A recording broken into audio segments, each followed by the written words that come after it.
ఏ అపాయము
వెయిట్ చేయనక్కర్లేదు.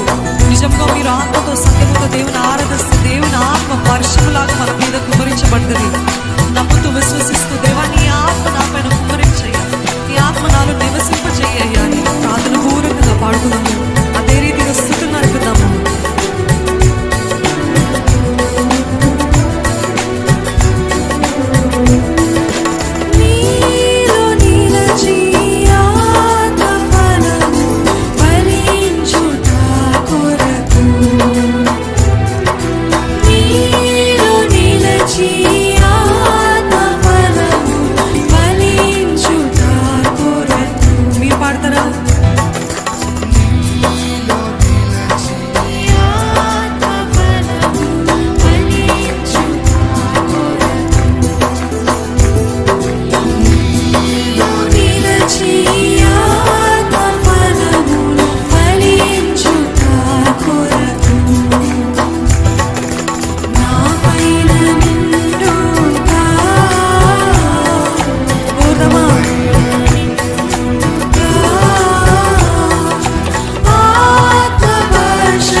ప్రధాన గాయకునికి తంతి వాద్యములతో పాడదగినది.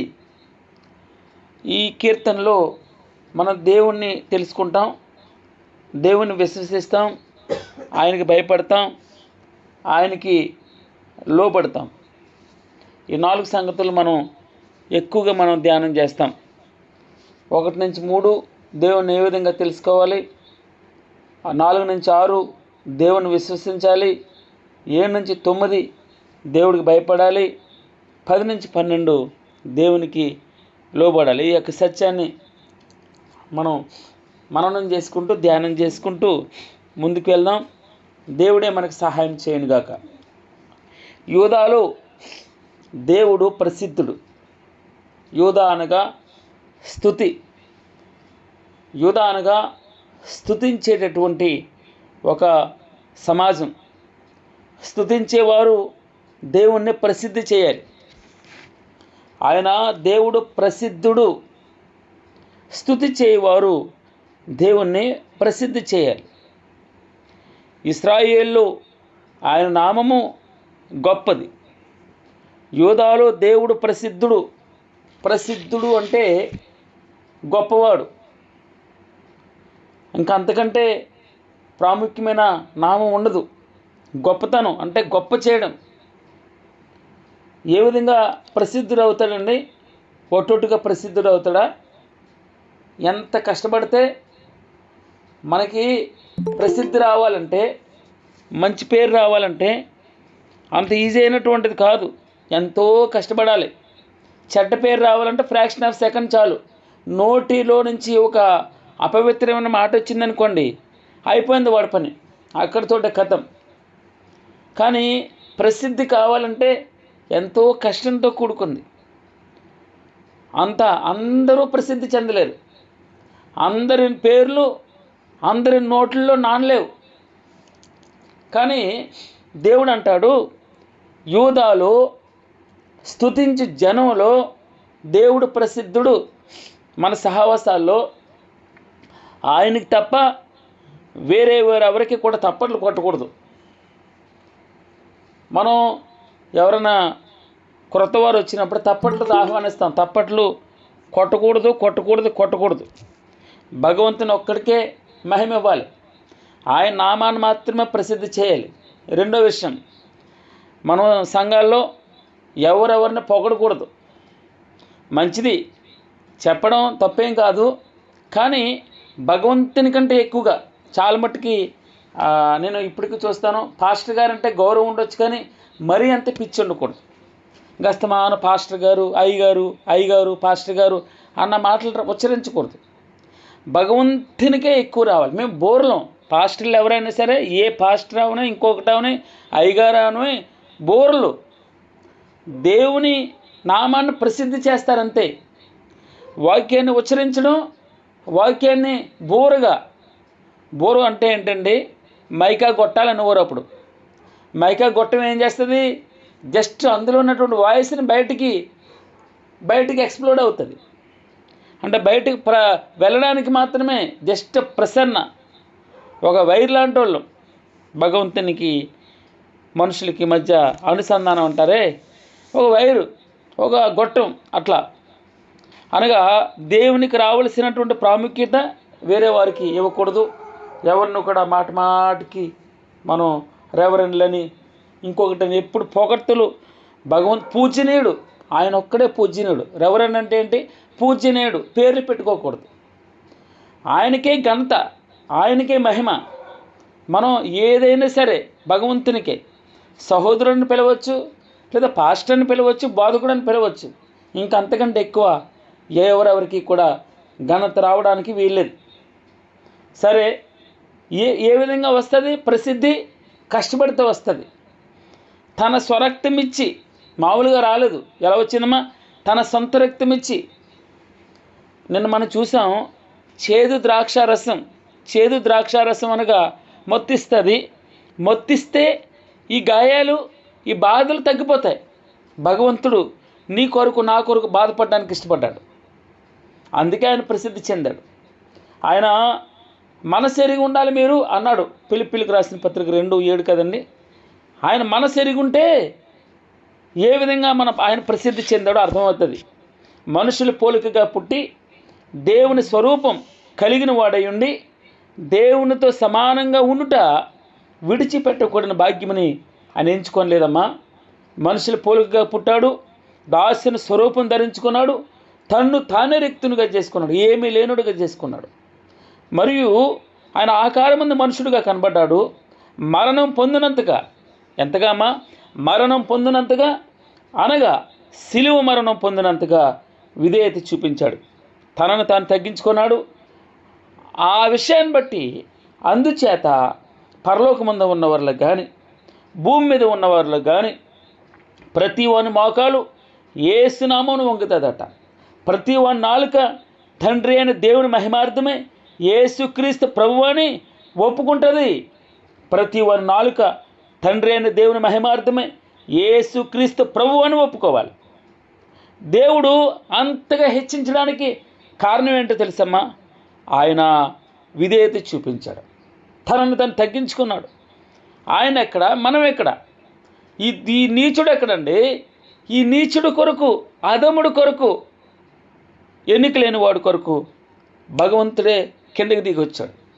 అందుకు కాదు ప్రసిద్ధి అవుతా. ప్రకటన గ్రంథంలో ఆయన గొప్ప నామాన్ని కొన్ని మాటలు నేను ఉచ్చరిస్తాను. ఆయనకి నమ్మకమైన సాక్షి, భూపతులకు అధిపతి అని వ్రాయబడి ఉంది. ఆయన పేరు ఆల్ఫాయు ఒమేగా. ఓన్లీ ప్రకటన గ్రంథాన్ని నుంచి నేను చూస్తాను. సుమారు 200 పైబడి మన పేర్లు చూడవచ్చు కొత్త నిబంధనలో. కానీ ఆయన నమ్మకమైన సాక్షి, మామూలుగా ప్రసిద్ధి చెందలేదమ్మా. భూపతులకు అధిపతి, ఆల్ఫాయు ఒమేగాయు, మనుష్య కుమారుని పోలిన వాడని, జీవించేవాడు, మొదటివాడు, కడపటివాడు, 7 నక్షత్రములు పట్టుకుని సంచరించేవాడు, మృతుడై మరలా బ్రతికినవాడు, వాడి అయిన 2 అంచులు గల ఖడ్గం గలవాడు, అగ్ని జ్వాల వంటి కన్నులను అపరంజిని పోలిన పాదములు కలిగిన దేవుని కుమారుడు. ఆయన వేకు చుక్క, దేవుని 7 ఆత్మలు కలిగినవాడు, దావీదు తాళపు చెవులు కలిగినవాడు, ఆమేన్, నమ్మకమైన సాక్షి అని పేరు పెట్టినబడివాడు, యూదా గోత్రపు సింహం అని మనం చూస్తాం. అక్కడ దావీదునకు చిగురని, గొర్రెపిల్లని, దేవుని క్రీస్తని, మగ శిశువని, ప్రభువులకు ప్రభువు, రాజులకు రాజని, నమ్మకమైన సత్యవంతుడని, సింహాసనాసీనుడైనవాడు, ఆదియు అంతమునైనవాడు, యేసు అరుణేను, ప్రకాశమైన వేకు చుక్క అని గొప్ప పేర్లు మనం చూస్తాం. అక్కడ ప్రకటన గ్రంథం, ఒకే ఒక ప్రకటన గ్రంథం, మిగిలిన చూస్తే సుమారు 100 ఆయన పేరు పెట్టబడ్డాయి. యేసు నామం గొప్పది. ఎందుకు ప్రసిద్ధి చెందింది? ఆయన అంతగా విధేయత చూపించాడు. తండ్రి చెప్పినట్టు పరలోక రాజ్యం విడిచిపెట్టకూడని భాగ్యం అని ఆయన ఎంచుకోలేదు. సుఖం కాదండి. నిన్న మనం చూసాం కదా, సుఖపడేవాడు పరలోక రాజ్యానికి వెళ్ళలేడు. కష్టపడేవాడు వస్తాడు. ఉపవాసం మామూలుగా ఉండదే, కష్టమే కదమ్మా. ప్రార్థన మామూలుగా ఉండదు. 4 గంటలు లేవాలి నేను, కష్టమే కదా. ఈజీ అయిందా? సుఖపడేవాడు పరలోక రాజ్యానికి వెళ్ళడు, కష్టపడేవాడు నరకానికి వెళ్ళడు. ఇది లెక్క. భగవంతుని కొరకు శ్రమ పడేవాడు, ఆయన నామం అంటే స్వభావం. ఆయన స్వభావం గొప్పది. యూదాలో దేవుడు ప్రసిద్ధుడు. ఎందుకు ప్రసిద్ధత పొందాడు? ఆయన అంతగా విధేయత చూపించాడు కనుక, అంతగా తగ్గించుకున్నాడు కనుక, హంబుల్గా ఉన్నాడు కనుక, అన్నీ విడిచిపెట్టి వచ్చాడు, రిక్తునిగా చేసుకున్నాడు. మామూలుగా రాలేదండి ప్రసిద్ధి. ఇన్ని సంవత్సరాలైంది. యేసు యేసు యేసు, ఎప్పుడు యేసు యేసు అంటూనే ఉంటారు. ఏంటి ఆయన గొప్పతనం? షాలేములో 2వ వచనం, షాలేములో ఆయన గుడారం ఉన్నది, సియోనులో ఆయన ఆలయం ఉన్నది. యెరూషలేమని, నూతన యెరూషలేమని, షాలేము అనగా మనం చూస్తాం ఆది కాండంలో షాలేము రాజు అంటారు. అనగా యెరూషలేమునకు మరొక పేరు. షాలేములో ఆయన గుడారం ఉంది, సియోనులో ఆయన ఆలయం ఉంది.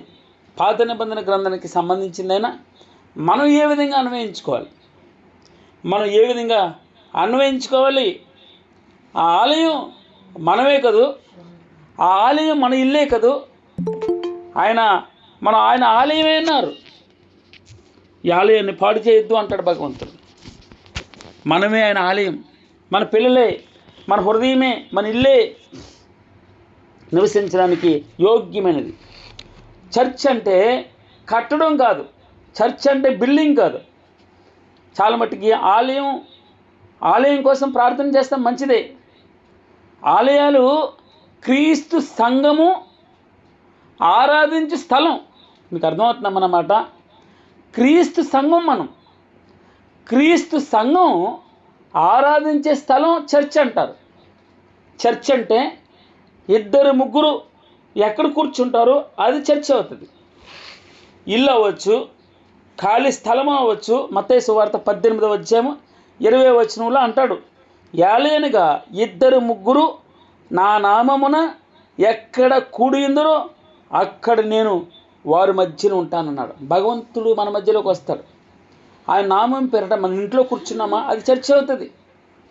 ఎక్కడ పరిశుద్ధత అనగా యేసు నామములో కూడుకోవడం, యేసు నామములో సహవాసం చేయడం చర్చ్. మెటీరియల్ లైఫ్ కాదు, మెటీరియల్ కాదు. మనం ఇంట్లో మంచి మంచి కట్టడాలు, అలంకరణలు చర్చ్ అవ్వదు. చాలా మట్టుకి పెద్ద పెద్ద బిల్డింగ్స్ ఉన్నాయి, మనుషులు లేరు అందులో. కానీ యాలయనగా 2-3 నా నామమున ఎక్కడ కూడియుందురో అక్కడ నేను వారి మధ్యన ఉందును. పెద్ద కట్టడం కట్టాలి, పెద్ద సిలువ పెట్టాలి, చాలా అలంకరణ పెట్టాలి, అక్కడ ఉంటాను నేను అనలేదు ఆయన. ఆయన నామం పేరట, ఆయన నామం అనగా స్వభావం. యేసు నామం గొప్ప నామం అంట. 12 సంవత్సరాల నుంచి రక్తస్రావ రోగం మనకు తెలిసి ఎన్నోసార్లు విన్నాం ఈ మాట.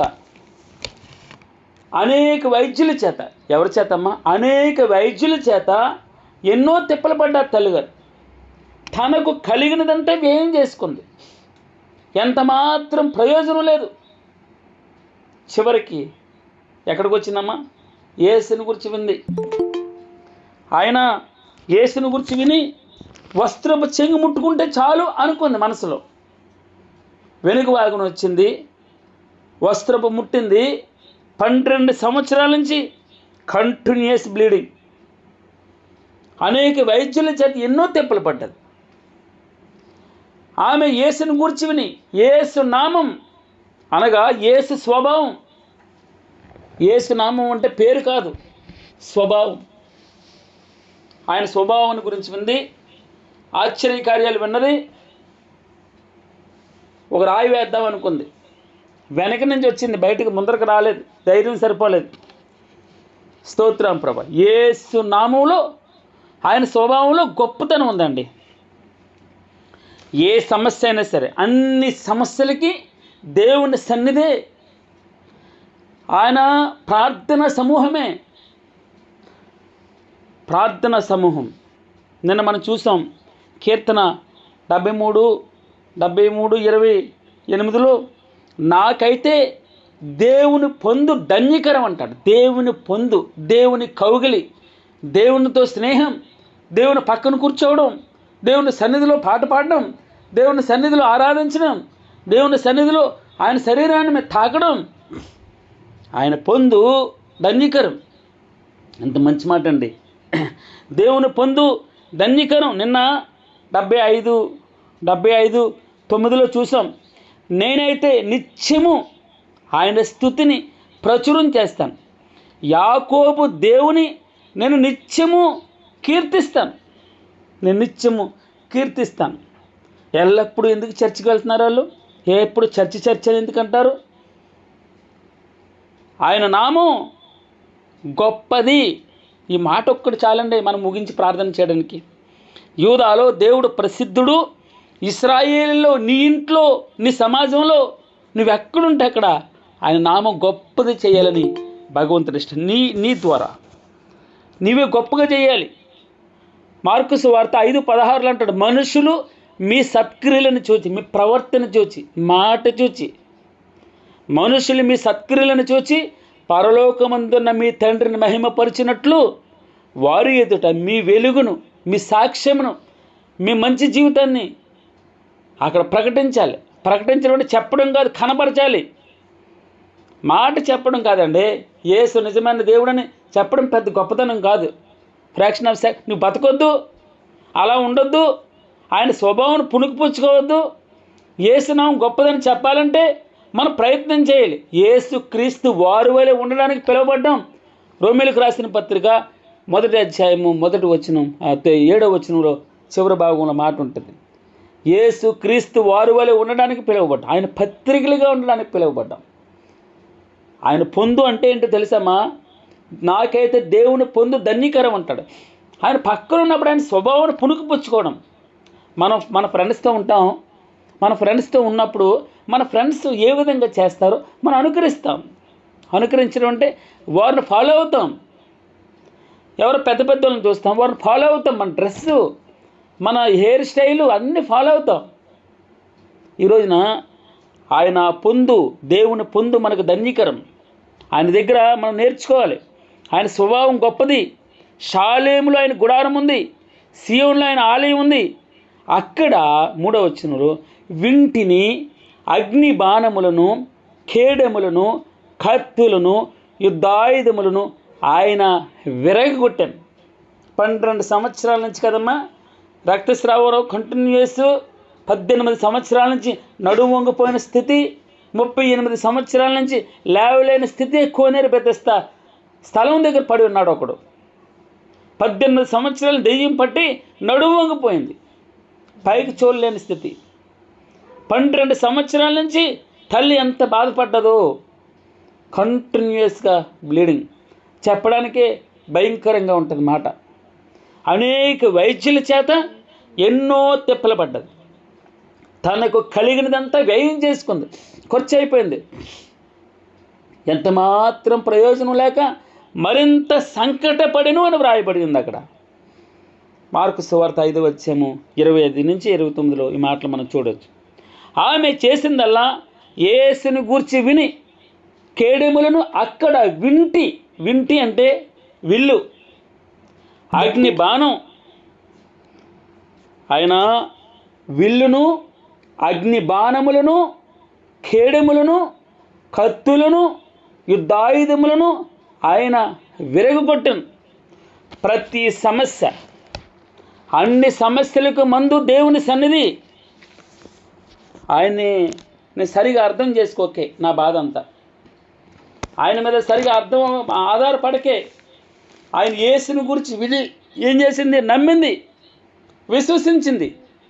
కేడములను, అగ్ని బాణాలని, వింటిని, కత్తులను, యుద్ధాయుధములను ఆయన విరగొడతాడు.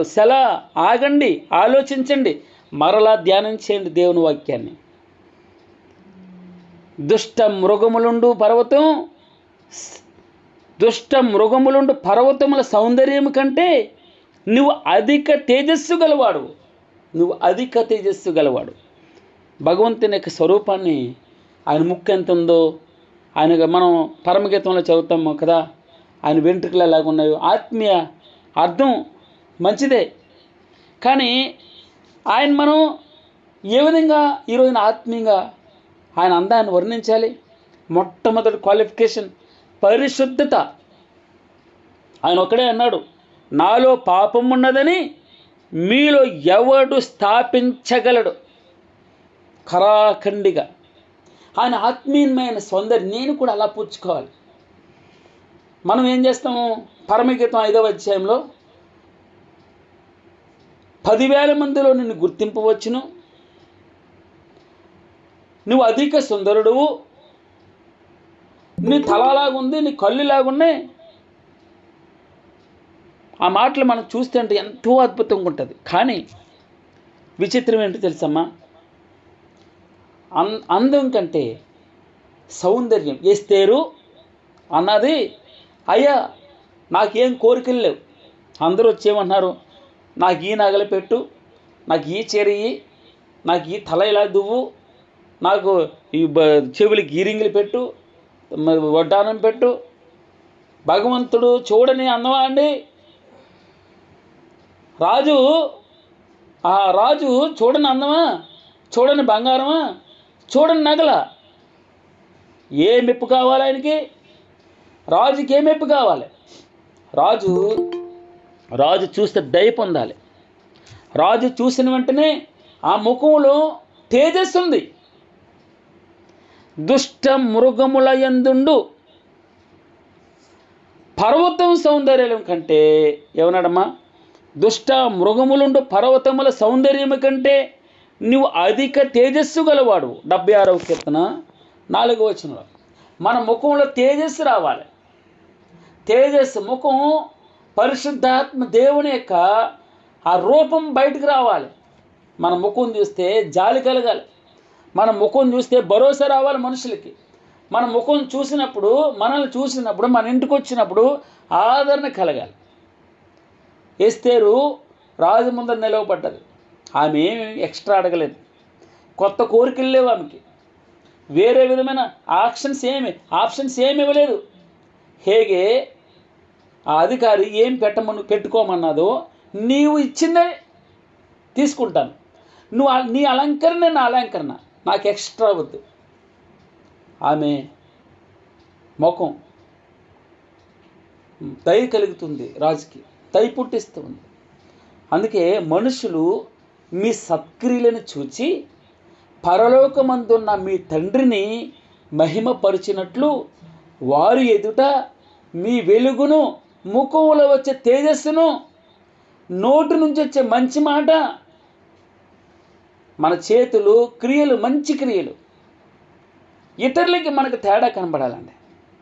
వేరు ప్రియుని కన్నా నీ ప్రియుని విశేషం ఏమిటి అని అడుగుతారు.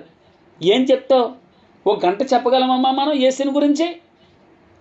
నిరంతరంగా కంటిన్యూగా ఆగకుండా 1 గంట యేసు స్వభావం చెప్పగలమా? యేసును ఎరిగి ఉన్నామా? యేసు క్రీస్తు నామం ఎరిగి ఉన్నామా? అంటే స్వభావం ఎరిగి ఉన్నామా? ఆయన గుణగుణాలు మనకు తెలుసా? మనంతట మనమే పరిశీలన చేసుకోవాలి. ఏం చెప్తాం యేసయ్య గురించి అడిగితే? ఎవరైనా ఏం చెప్పగలం? నిజంగా ఆయన పరిశుద్ధత గురించి అంత అవగాహన ఉందా మనకి? పరిశుద్ధాత్మ దేవుని గురించి అవగాహన ఉందా? ఆయన ఎందుకు వచ్చాడు లోకానికి మనం కంటిన్యూగా ధారాళంగా చెప్పగలమా? మన ప్రార్థన అయి ఉండాలి, ప్రభువా నిన్ను గురించి వేరు ప్రియుని కన్నా నీ ప్రియునికున్న విశేషం ఏమిటి? రోజు చర్చికి వెళ్తాం, ప్రార్థనలు అటెండ్ అవుతాం, అన్నీ చేస్తాం.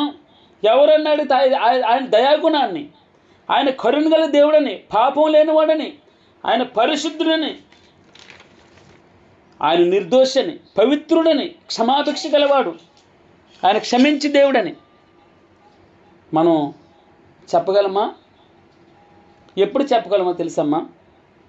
హరోయిన అనేకులు సర్పకాటికి గురవుతున్నారు. సంఖ్యాకాండం 21వ అధ్యాయం 9వ వచనంలో ఉంటుంది. అనేకులు పాము కాటుకి గురవుతున్నారు, చనిపోతూ ఉన్నారు. పాము కాటు అనగా పాము కాటు వేసినప్పుడు వారు మోషే నిలబెట్టినటువంటి ఇత్తడి సర్పం దగ్గరకు వచ్చారు. ఇత్తడి సర్పం దగ్గరకు వచ్చి వారు నిదానించి చూస్తూ ఉన్నారు. అప్పుడు సర్పకాటుకు తినిన ప్రతివాడు ఆ ఇత్తడి సర్పమును నిదానించి చూచినందున ఏం చేస్తున్నారమ్మా? దుష్ట మృగముల యందుండు పర్వతముల సౌందర్యము కంటే నీవు అధిక తేజస్సు గలవాడువు. ఆయన ముఖమును, ఆ ఇత్తడి సర్పాన్ని ఏం చేస్తున్నాడమ్మా?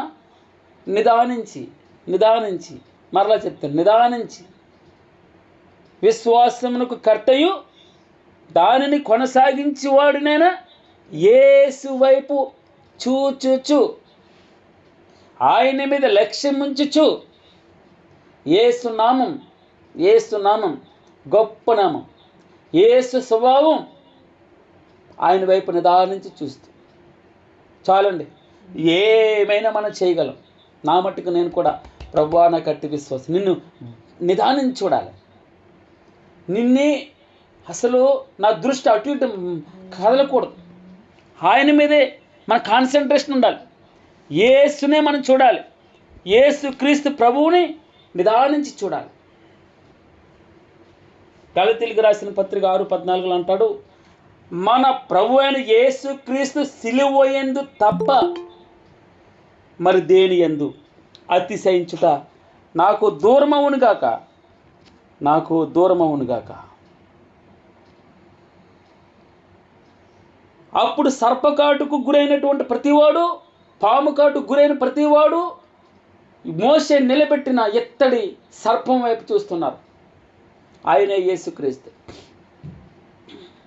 యేసుక్రీస్తు వైపు నిదానించి నిదానించి నిదానించి నిదానించి, మరలా చెప్తున్నానమ్మా, నిదానించి మన కాన్సన్ట్రేటెడ్గా భగవంతుని చూడాలి. మనం ఉంటే భగవంతునికి లేదా సిరికి దాసుడిగా ఉండు. నీ చూపు అటు ఇటు ఉండకూడదు. ఉంటే వేడిగా ఉండు, వెచ్చగా ఉండు. నులివెచ్చని స్థితి భగవంతుడు ఇష్టపడ్డు. మనం ఆలోచన నేను మనం చూసాం కదా, ఆకాశం ముందు ప్రభువా నువ్వు తప్ప నాకెవరున్నారు, నీవు నాకుండగా లోకంలోనిది నాకేది వద్దు ప్రభు, నాకేది అక్కర్లేదు. నా శరీరం, నా హృదయం, నా ఇంటిని పట్టించుకున్నాను. దేవుడు నిత్యము నా హృదయమునకు నాకు ఆశ్రయదుర్గంగాను స్వాస్థ్యముగాను ఉన్నాడు. ఆయన వైపు మన నిదానించి చూడాలి. అర్థమవుతుంది ఆయనలోని గొప్పతనం ఏంటో, ఆయనలో ఉన్న శక్తి. అప్పుడు గంటల తరబడి నువ్వు ఆయన గురించి చెప్పగలవు.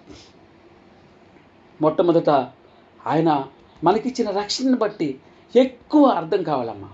ఏమైనా చాలామంది సాక్ష్యాలు చెప్తారు, నేను ఇల్లు కట్టుకున్నాను, ఉద్యోగం వచ్చింది, ప్రమోషన్ వచ్చింది. ఈ సాక్ష్యమే మంచిదే, చెప్పుకోవచ్చు. కానీ అది కాదండి, జబ్బులు తగ్గించడం కాదు. దేవుని గొప్పతనం మనం అర్థం చేసుకోవాలి, ఆయన పరిశుద్ధత అర్థం చేసుకోవాలి, భగవంతుని యొక్క స్వభావాన్ని మనం అర్థం చేసుకోవాలి. ఆయన నిదానించి చూడగలగాలి. ఆయన కాన్సన్ట్రేట్గా మన దృష్టి అటు ఇటు వెళ్లకుండా మనం ఆయన ధ్యానం చేయగలగాలి. భగవంతుని మీద మన దృష్టిని నిలపగలగాలి. యేసు నామం మీద మన దృష్టిని నిలపగలగాలి. అయితే మన ప్రభువైన యేసుక్రీస్తు సిలువ యందు తప్ప మరి దేని యందును అతిశయించుట నాకు దూరమవునుగాక. దాని వలన నాకు లోకమునకు నేనును సిలువ వేయబడి ఉన్నాం. సిలువ, ఆయన సిలువను, సిలువ మీద వేలాడపడుతున్న దేవుణ్ణి నిదానించి చూడాలి. అప్పుడు మన పాప జీవితం మనకు కనపడతాయి. ఎంత అవిధేయతులమో మనకు అర్థమవుతుంది. నిజంగా ఆయన మీద మనం డిపెండ్ అవ్వగలం, ఆయన పాదాలు పట్టుకోగలం. నిజమైన ఆరాధన ఆయన్నే మనస్ఫూర్తిగా ధ్యానం చేయడం అండి. ఆయన్ని హృదయంలో కొలవడమే. ఎప్పుడు హృదయంలో మనకు ధ్యానం వస్తుంది తెలుసా? నాలో నీకు ఆయాసకరమైన దేవుని ఉంటే తీసేయి ప్రభా. ప్రార్థన చేసే ముందు, చర్చిలోకి అడుగు పెట్టక ముందు మనం మొట్టమొదటి మాట, ప్రభువా నీకు ఆయాసకరంగా ఎప్పుడైనా మాట చెప్తే, ప్రవర్తిస్తే, నిన్ను దుఃఖపరిస్తే, నిన్ను మరలా సిలివేస్తే దయతో క్షమించయ్యా. ఆయన క్షమగల దేవుడు అండి. ఎన్ని మార్లు క్షమించాలి? 70 ఏళ్ళ మారు. అబ్బబ్బబ్బబ్బా, మనం ఏమనుకుంటాం, ఎన్నిసార్లు క్షమించాలరా నిన్ను అంటాం. భగవంతుడు నిన్ను నన్ను అదే మాట అంటే మనం బతకగలమా? కుక్క తన వాంతికి తిరిగినట్లు, కడగబడిన పంది బురదలో దొర్లు ఎన్నిసార్లు ప్రభువా నిన్ను సిలివేశాను, కక్కిన కుడివైపు ఎన్నిసార్లు వెళ్ళిపోయాను. దుష్ట మృగముల యందుండు పర్వతముల సౌందర్యము కంటే నువ్వు అధిక తేజస్సు గలవాడు ప్రభువా. స్తోత్రం. నేను కూడా అలా ఉండాలని ప్రభు ఇష్టపడుతున్నాడు. కఠిన హృదయులు దోచుకొనబడి ఉన్నారు, వారు నిద్ర యందు ఉన్నారు, మరణించారు. కఠిన హృదయులు అంటే కింద ఉంటుంది కదా, గుండె దెట్టర్లు. నాకేంటి, నిన్న మనం చూసాం కదా, గర్వంగా మాట్లాడొద్దు. ఏమనుందమ్మా? అహంకారులై ఉండకూడని అహంకారులకు నేను ఆజ్ఞ ఇచ్చుచున్నాను. కొమ్ము ఎత్తొద్దు, గర్వంగా చూడొద్దు, పైకి కన్నులు ఎత్తుకో, దించేతాడు దేవుడు అన్నాడు. కొమ్ము ఎత్తొద్దు, ఎత్తుగా కొమ్ము ఎత్తకుడి, పొగరు పట్టిన మాటలాడకడి అని భక్తిహీనులకు ఆయన ఆజ్ఞ ఇచ్చుచున్నాడు. భూమియు దాని నివాసులందరూ లయమగినప్పుడు నేను దాని స్తంభములను నిలుపుతాను, నిన్ను స్థిరమైన విశ్వాసంలో ఉంచుతాను. నువ్వు అహంకారులై ఉండొద్దని అహంకారులకు, కొమ్మి ఎత్తొద్దని భక్తిహీనులకు చెప్తున్నాడు. పొగరబట్టి మాట్లాడొద్దు. కఠిన హృదయులు అనగా గుండె దిట్టరులు దోచుకొనబడి ఉన్నారు అనుకుంటారు. ఉదయం వచ్చేటప్పటికి మాయమైపోద్ది. ఎలాగా మాయమైపోయిందో తెలియదు. వారు నిద్ర ఎంది ఉన్నారు. నిద్ర అంటే మరణించి ఉన్నారు. పరాక్రమశాలులందరి బాహుబలం హరించను. నిన్న ఒక వీడియో చూశాను నేను. అంతకుముందు వెయిట్ లిఫ్టర్ అతను, బాక్సింగ్ చేసేవాడు, ఇప్పుడు నడవలేకపోతున్నాడు. పెద్ద వయసు ఏం లేదు, 40 సంవత్సరాలు ఎంత ఉంటుంది, నడవలేకపోతున్నాడు. ఒక వీల్ చైర్లో తిప్పుతున్నారు తన్ని. పరాక్రమశాలులందరి బాహుబలం హరించెను. యాకోబు దేవా, నీ గద్దింపునకు రథసారథులకును గుర్రములకును గాఢ నిద్ర మళ్ళీ తిరిగి లేవలేరు. ఎంత బలమైనది! ఆ రోజున మేము కూడా వెళ్ళగలం, మేము కూడా చేయగలం అన్నారు. వారు కూడా ప్రయత్నం చేశారు. కరెక్ట్గా మధ్యలోకి వచ్చారు. ఎర్ర సముద్రం మూయబడింది. ఒక్కడు మిగలలేదు, తేలిపోయారు. రథాలు బంగారు రథాలు, ఇనప రథాలు, గొప్ప గొప్ప రథసారథులు. నీవే 7వ వచనం, నీవే భయంకరుడు ప్రభువా. ఏమనుందమ్మా? నీవే భయంకరుడువు. నీవు కోపపడి వేళ నీ సన్నిధిని నిలువగలవాడు ఎవడయ్యా? నీవు తీర్చిన తీర్పు ఆకాశములో నుండి వినబడజేసితివి.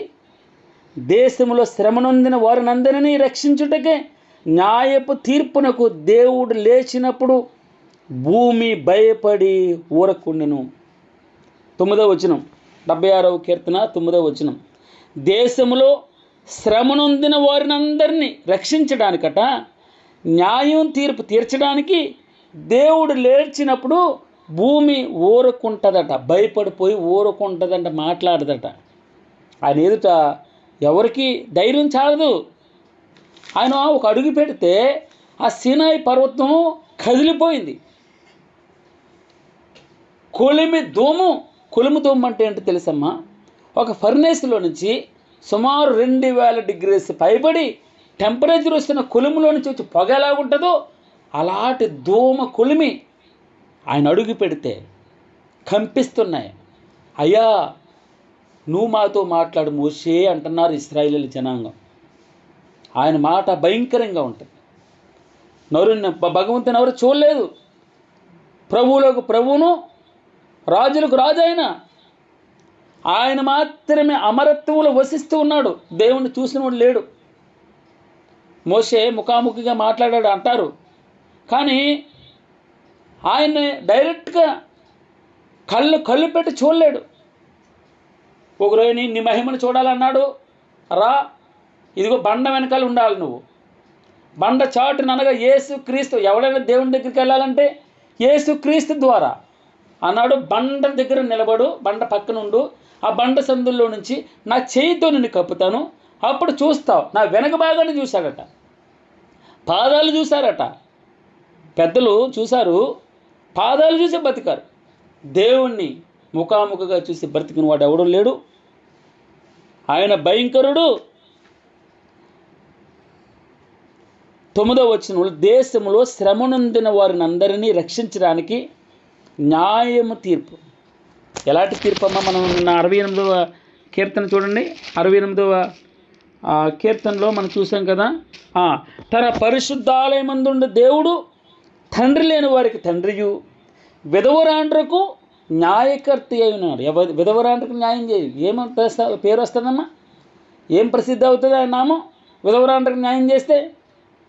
ఎంత జాలిగల దేవుడు అండి, క్షమగల దేవుడు, మంచి దేవుడు, దయగల దేవుడు.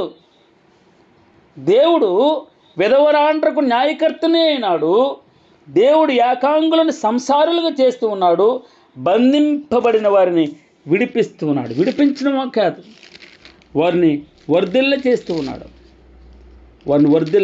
ఉన్నాడు. స్తోత్రం ప్రభు. నరులు ఆగ్రహం నిన్ను స్తుతించును, ఆగ్రహ శేషమును నీవు ధరించుకుందు. 10వ వచనం విచిత్రంగా ఉంది కదండి. ఏం చెప్తున్నాడమ్మ దేవుడు? నరులు ఆగ్రహము నిన్ను స్తుతించును.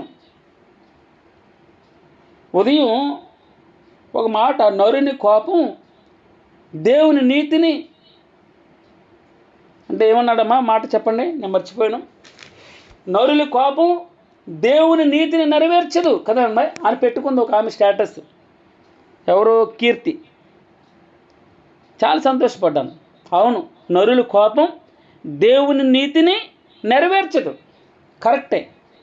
కానీ ఇక్కడ నరుల కోపం ఏమనుందమ్మా? నరుల కోపం, నరుల ఆగ్రహం నిన్ను స్తుతించును. ఎలా స్తుతిస్తుంది? ఒక మాట, నిర్గమకాండము 9వ అధ్యాయము 16వ వచనం. నా బలమును నీవు చూపునట్లును, భూలోకమన్నంతటా నా నామమును ప్రచురము చేయనట్లును, ఇందుకే నిన్ను ఆయన నియమించాడు. ఫరో నువ్వు కోప్పడు, ఫరో యెహోవా ఎవడాడు అను, ఏమేనను, నీ కోపం ద్వారా నేను మహిమను తెచ్చుకుంటాను. ఏమన్నాడమ్మా?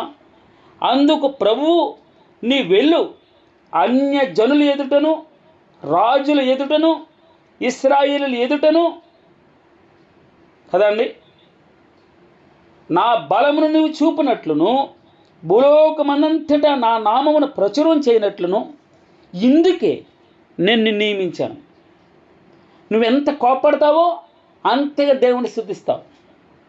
అనేకులు సాక్ష్యాలు చెప్తారు. నువ్వెంతగా హింసించాడు.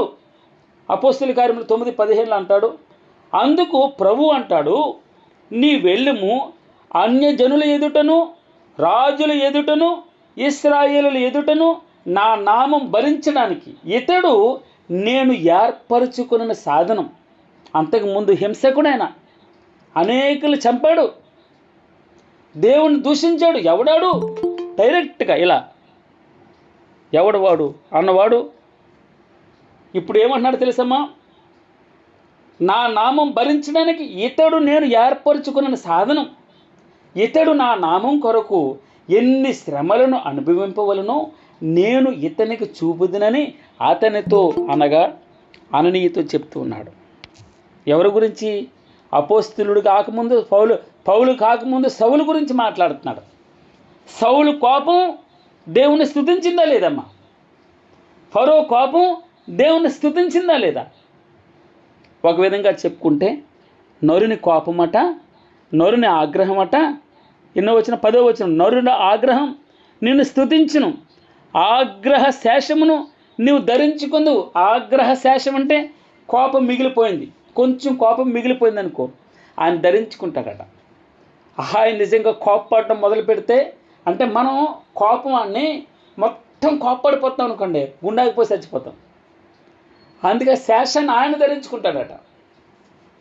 నరుల కోపం మనం అనుకుంటాం, ఏంటి వీరు ఇంత పెట్టరేగిపోతున్నారు, దేవుణ్ణి ఇలా దూషిస్తున్నారేంటి, దేవుని ఇలా మాట్లాడుతున్నారేంటి? ఆయన ఏమంటారు తెలుసమ్మా? అన్యాయస్తుడిని ఇంకా అన్యాయస్తుడిగానే ఉండనియండి, ఆయన తన కోపాన్ని బట్టే నేను మహింపరుచుకుంటాను. ఫరోని బట్టి నేను మహిమ పొందుతానంటాడు భగవంతుడు. సౌలు కోపాన్ని బట్టి ఆయనకు స్తుతి తెచ్చుకుంటానంటాడు. మిగిలిపోయిన కోపం నేను ధరించుకుంటాను అన్నాడు. 11వ వచనం, మీ దేవుడని యెహోవాకు మొక్కుకొని మీ మొక్కుబడులను చెల్లించండి, ఆయన చుట్టూనున్న వారందరూ భయంకరుడగు ఆయనకు కానుకలు తెచ్చి అర్పింపవలను. ఆయన మనం కనపరచాలి. ఆయన దగ్గర యథార్థంగా ఉండాలి, బలవంతం ఏమీ లేదు, కానుకలకి బలవంతం లేదు. ఆయన నిజంగా నీ దేవుడైతే, నీ రక్షకుడైతే, మనం ఆయనకి ఏదైనా మొక్కుకుంటే తప్పకుండా తీరుస్తాం. మన మొక్కులు ఎలా ఉంటాయంటే, ఆ కట్టడం దగ్గరికి వస్తాను, ఆ చర్చి దగ్గరికి వస్తాను, ఈ చర్చి దగ్గరికి వస్తాను, అక్కడికి వచ్చే కానుకిస్తాను, ఇక్కడికి వచ్చే కానుకిస్తాను అని చెప్పేసి అనుకుంటాం. నిజంగా మనం ఆయనకి ఇస్తున్నామని చెప్తే, నీకు ఎక్కడ నీకు వాక్యం ప్రకటించబడుతుందో, ఎక్కడ నీ కొరకు ప్రార్థన చేయబడుతుందో అది నువ్విచ్చే దేవుని స్థలం. కట్టడాలు రాళ్ళ మధ్యలో ఉన్నాం, ఇసుక అంటుతూ ఉంది కాళ్ళకి, చుట్టూ చెత్త ఉంది, బాధపడుతున్నామా? అయ్యో మందిరం ఇలాగ అయిపోయింది ఏంటి? ఒకనొక సమయంలో చక్కగా ఉండేది, చక్కగా కింద కూర్చునేవారు, మోకరిల్లి ప్రార్థన చేసేవారు. మనసులో ఆయాసపడుతూ ఉంటే దేవునికి మొక్కుకున్న ప్రతి పైసా, చాలామంది మొక్కు అంటే డబ్బు ఒకటే కాదు, నేను ప్రార్థన చేస్తానని 31వ తారీఖును ఒప్పుకున్నారు. ఎంతమంది యవ్వనస్తులు, నా కొడుకులతో పాటు కూడా చెప్తున్నాను, ఎంతమంది యవ్వనస్తులు గూగుల్ మీట్కి పునక ఆలస్యమైనా సరే జాయిన్ అవుతున్నారు, ప్రార్థన చేయడానికి ముందు వస్తున్నారు. నిద్ర ఎవడు పడుకోవద్దన్నాడండి 9:30కి? ఎవడు పడుకోవద్దన్నాడు 10 గంటలకి? ఉదయాన్నే 4 గంటలకు లేస్తాం, 3:30కి లేస్తాం. భగవంతుడు పరిచర్య అంటే ఒక్కరికి ఇవ్వలేదండి, అందరికీ. మనం ఆయన సేవకులం, ఆయన దాసులం. ఏదో ఒక దాన్ని ఉద్ధరించడానికి వాక్యం, గంట సేపు వాక్యం ధ్యానం చేస్తున్నాం. కొద్దిసేపు మన ప్రార్థన అంశం మీద ఎక్కువ కాన్సన్ట్రేషన్ చేయాలి, ఇతర అంశాలు చేయొద్దు. ప్రార్థన అంశాల మీద మనం ఎక్కువ కాన్సన్ట్రేట్ చేద్దాం. నీకు ఏ అంశం ఇవ్వబడిందో దాని మీద ఎక్కువ ఫోకస్ పెట్టాలి. తక్కువ సమయంలో బలంగా మనం ప్రార్థన చేయాలి. ఇంకొకటి, మనం బలవంతంగా భగవంతుని అడగాలంటే ఆయన దగ్గర ఆయన స్వభావాన్ని పుచ్చుకోవాలి, ఆయన స్వభావాన్ని పుణుకుపుచ్చుకోవాలి, ఆయనలా మారాలి, పాపాన్ని ద్వేషించాలి. అప్పుడు ఆయన స్తుతించడానికి నోరు, హృదయం ప్రోత్సహిస్తుంది, నోరు బయటకు వస్తుంది. ఆయనకి ఏదైతే మొక్కుబళ్ళు మొక్కుకున్నామో అది తప్పకుండా చెల్లించడానికి మనం మనుషుల వైపు చూసామా, మన మొక్కుబళ్ళు చెల్లించలేం, మన దశంభాగాలు ఇవ్వలేం, కానుక కూడా ఇవ్వలేం, ప్రార్థన కూడా చేయలేం. ఇక్కడ భగవంతుడు లేడని నిశ్చయించుకుంటావు. భగవంతుడు అన్నాడు, 2-3 ఎక్కడ నా నామాన్ని కూర్చుంటారో అక్కడ నేను వస్తాను, వారి మధ్యలో దిగొస్తాను. యాలే అనగా మత్తయి సువార్త 18:20లో యాలే అనగా 2-3 నా నామమును ఎక్కడ కూడిందో అక్కడ నేను వారి మధ్యన ఉందును. మన చర్చి విషయంలో మనం చూస్తే ఇన్ని సంవత్సరాలు, 27 సంవత్సరాలు అయిపోయి 28వ సంవత్సరంలోకి వస్తున్నాం. గుడారాల మధ్యలోనే ఉన్నాం. సెల్లార్లో అక్కడెక్కడో ఒక చిన్న అద్దెకి తీసుకున్న ఒక రూమ్లో లక్ష్మీ కాంప్లెక్స్. దాని తర్వాత అక్కడ హోటల్ కింద ఓ పక్కన వంట చేసుకునేవారు, ఒక పక్కన ఆరాధన నడిచేది. అక్కడి నుంచి వచ్చింది చెట్లుండి, పుట్లుండి, చెత్త ఉండేది. ఆ చెత్త అంతా పక్కన పెట్టి టెంట్ వేయబడింది. తర్వాత రేకుల షెడ్ ఉన్నది తీసివేయబడింది. మరలా టెంట్కి వచ్చాం. పెద్ద స్థలం ఉండేది, చిన్న స్థలాన్ని కుదించబడ్డాం. కింద చుట్టూరు మట్టి ఉంటుంది, చుట్టూరు చెత్త ఉంటుంది. ఆ చెత్త క్లీన్ చేస్తే కొంచెం శుభ్రమైంది. అంటే మాట్లాడడానికి ఆయాసంగా ఉంటుంది. మనం కూర్చుని ఆరాధన చేయడానికి ఒక ఆయన ఏంటి పరిశుద్ధత లేదేంటి ఇక్కడ, ఆ చెట్లు ఏంటి, ఆ చెత్త ఏంటి, ఆ యొక్క కడిగేటటువంటి స్థలం ఏంటి, ఆ కుర్చీలు వేసుకునే టెంట్ ఏంటి? నా మట్టుకి నేను కూడా, నాది ప్రభు, నీకేదో చేయాలి, ఏదో ఒకటి నీకు చేయాలి, ఏదో ఒకటి చేయాలి ప్రభు, నేను మొక్కుకుంటూ ఉన్నాను. ఆయన చుట్టూనున్న వారందరూ భయంకరుడుకు ఆయనకు కానుకలు తెచ్చి అర్పింపవలను. మీ దేవుడని యెహోవాకు మొక్కుకొని మీ మొక్కుబడులను చెల్లించడి. అధికారుల పొగరును ఆయన అణిచివేయవాడు. భూరాజులకు ఆయన భీకరుడు. ఇంకా చెప్పాలనుంది, యేసు నామం గురించి ఇంకా ఎంతో చెప్పాలనుంది. సమయం అయిపోతుంది, 50 నిమిషాలు అయిపోయింది. దేవుడు మనల్ని దీవించును గాక. ఆత్మవరసము కుమ్మరించు నాపై నిండుగా, ఆత్మవరసము కుమ్మరించు కృపామయుడా, నీలోన కృపామయుడా, నీలోన నివసింపచేసినాదునా,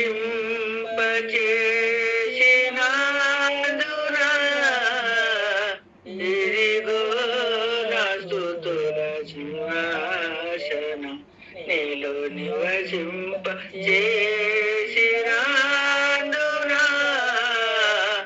ఇదిగో నా స్తుతుల సింహాసనం. కృపామయుడా